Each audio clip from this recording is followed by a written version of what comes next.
Police at Cumberland Mall. But first, a gruesome discovery. Someone finds a newborn baby's body inside a cooler on the side of the road. And now the Troup County Sheriff's Office is trying to determine how this infant died, who's responsible for leaving the child on the roadside. Joe Hankey shows us the clue investigators want you to see.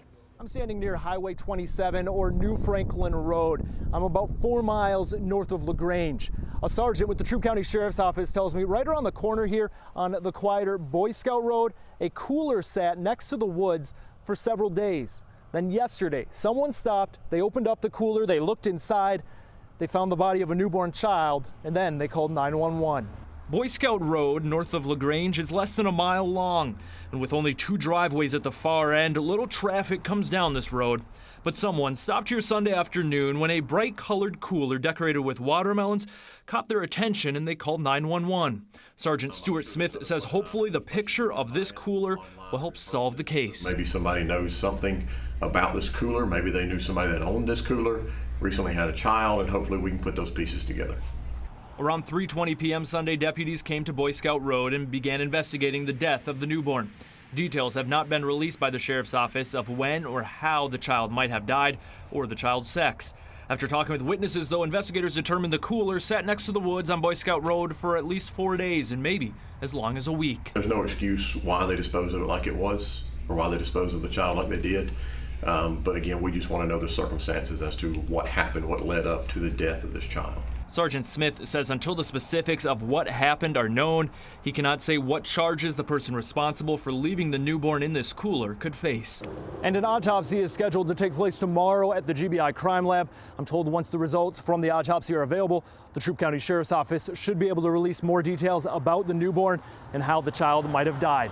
Reporting in Troup County tonight, I'm Joe Hankey, 11 Alive News. So this right here is just such a tragic story. Nearly 3 years ago, the body of a newborn girl was found in a cooler left on the side of a Troup County road. We've been following this story ever since, and now this week, the girl's mother has pled guilty to murder. In a story you'll only see on 11 Alive, Joe Hankey talked with the family of the newborn today, who say they're still grieving, but are happy justice was served. Joe?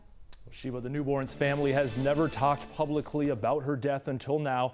Her aunt says the girl died without a name, and there are no pictures of her. They have since named her Eliza Jane Warner, and as of this week, her mother will now spend more than 2 decades in prison for her death.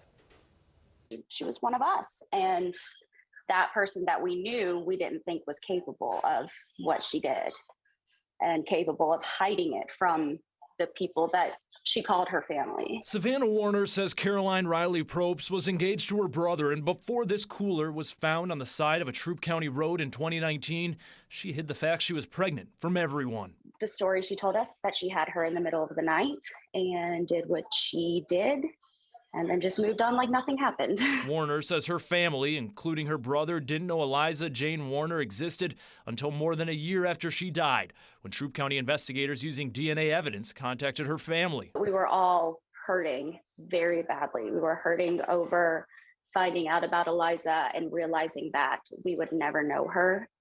And it was hard to come to the realization that she never knew love while she was alive.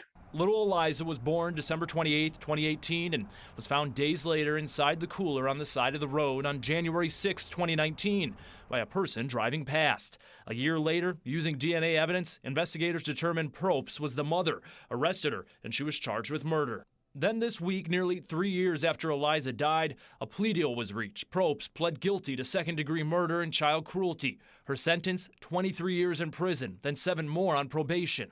The unanswered question, why did Probst put her child in the cooler and leave her? I don't know what was going through her mind at the time. And I've been, my entire family, we've been asking ourselves that question for almost 2 years now since this started happening. And we can't figure it out.